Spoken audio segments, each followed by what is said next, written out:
Everyone, সবাই কেমন আছেন? আশা করি যে যেখানে আছেন সুস্থ আছেন, ভালো আছেন। আলহামদুলিল্লাহ আমরাও ভালো আছি।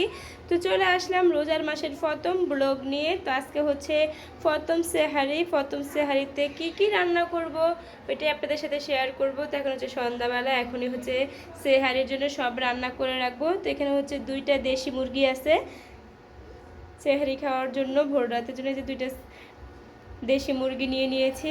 আর এই যে এখানে হচ্ছে পালং শাক চিংড়ি মাছ দিয়ে রান্না করব। আর এই যে মুরগির জন্য হচ্ছে আলু বেশি দিব না, কম দিব। আর যে পেঁয়াজ, রসুন বাটা, আদা বাটা, এখানে সব কিছু রেডি করে নিয়েছি। এখন হচ্ছে একটা একটা করে রান্না বসিয়ে দিব। হচ্ছে এখানে ডাল বোনা বসিয়ে দিয়েছে। আমাদের ডাল বোনাটা হয়ে গেছে। এখন হচ্ছে মাংসটা বসিয়ে দিব এই চুলায়।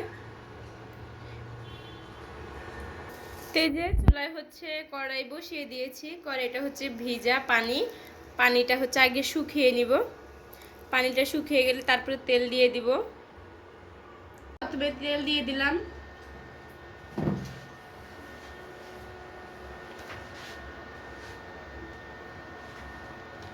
তারপরে পেঁয়াজ দিয়ে দিব এখন।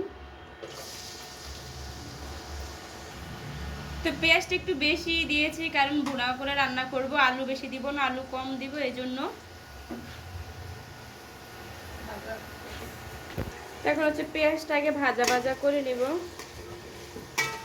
যখন কালার আসবে তখন হচ্ছে মশলাগুলো সব দিয়ে দিব। আজকে হচ্ছে সবাই কিন্তু সেহরির প্রস্তুতি নিতেছে। আজকে হচ্ছে আমাদের 1 বছর পরে এই রোজাটা আসলো, মানে এটার জন্য মুসলিমরা সবাই ওয়েট করে থাকে এই দিনটার জন্য। তো সেই দিনটা চলে আসছে। আজকে প্রথম সেহারি খাবে, প্রথম তারাবি করবে সবাই মুসলমানদের, সবার মনেই অনেক খুশি আজকে। পেঁয়াজটা ভাজা হয়ে গেছে। এখন হচ্ছে মশলাগুলো সব দিয়ে দিব এক এক করে। তো প্রথমে দিয়ে দিলাম হচ্ছে আদা বাটা, তারপরে দিয়ে দিলাম রসুন বাটা, এরপর দিয়ে দিলাম স্বাদ মতো লবণ, হচ্ছে ধনিয়ার গুঁড়া, হচ্ছে মরিচের গুঁড়া। মরিচ একটু কম দিব, ঝাল কম দিব কারণ যেহেতু ভোর রাতে খাবে। হচ্ছে হলুদের গুঁড়া,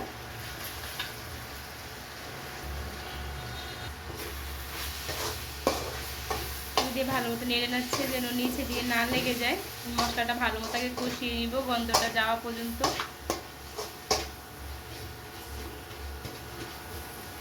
একটু সামান্য পরিমাণে পানি দিয়ে দিব, পানি দিয়ে হচ্ছে কষাবো, না হলে মশলাটা নিচে লেগে যাবে।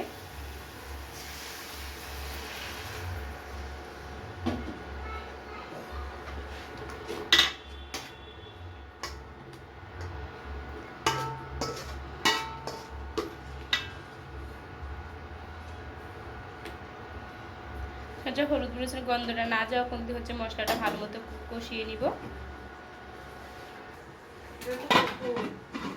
এবার গরম মশলাগুলো দিয়ে দিব। তেজপাতা, তেজপাতা দিয়ে দেবো, এলাচ, দারচিনি,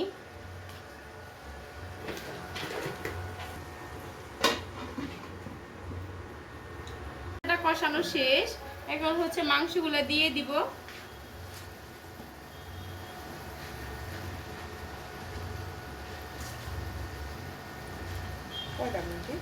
দুইটা।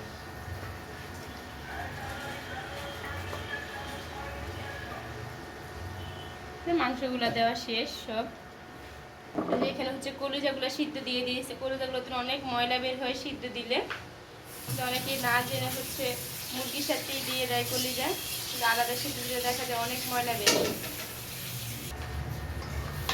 নাড়া দিয়ে নিচ্ছি। এখন মাংসটা আরো অনেকক্ষণ কষিয়ে নিব, তারপরে হচ্ছে পানি দিয়ে দিব।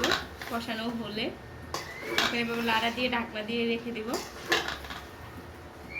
তো যে এখন একটা ঢাকনা দিয়ে দিব। তো কিছুক্ষণ কষানো হলে তারপরে হচ্ছে গিয়ে ঝোল দিয়ে দিব।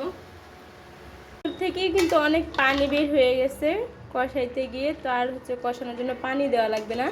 এই পানি দিয়েই হচ্ছে কষানো হয়ে যাবে।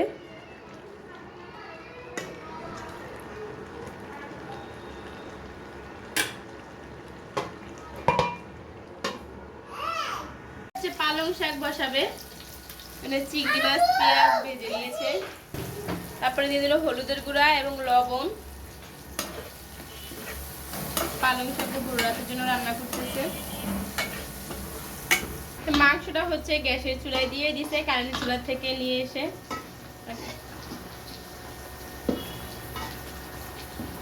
আর এই ইলেকট্রিক চুলায় হচ্ছে গিয়ে পালং শাক রান্না করতেছে।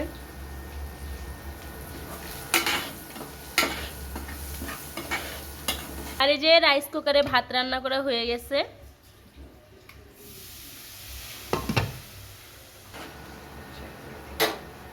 একটু পানি দিয়ে দিয়েছে, এখন হচ্ছে শাক দিয়ে দিবে। শাকের থেকে কিন্তু অনেক পানি বের হবে, এই জন্য আর বেশি পানি দেয় নাই।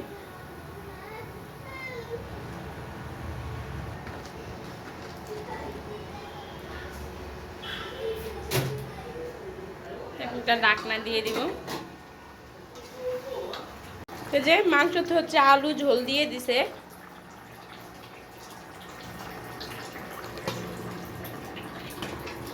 এখানে শাকটা প্রায় হয়ে এসেছে, সিদ্ধ হয়ে গেছে শাকটা। তো আমাদের চুলাটা হচ্ছে বন্ধ হয়ে গেছে। চুলা অনেকক্ষণ ধরে জ্বালানো ছিল।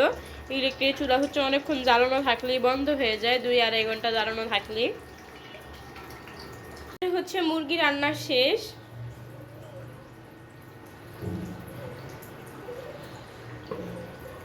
এই যে এখানে শাকও রান্না শেষ। আর এই যে এখানে আছে দুধ ভোর রাতের জন্য, সেহারির জন্য। সবাই রোজা রাখবে আজকে, দুধ। আর এই যে এখানে হচ্ছে কলা। কলা হচ্ছে পাওয়া যায় না এদিকে, তো পেয়েছে, এখানে একসাথে অনেকগুলো নিয়ে আসছে। আরেকজন খেলা করতেছে। তো আজকে ভিডিওর মধ্যে ছিল। সবাই সুস্থ থাকবেন, ভালো থাকবেন। আল্লাহ হাফেজ।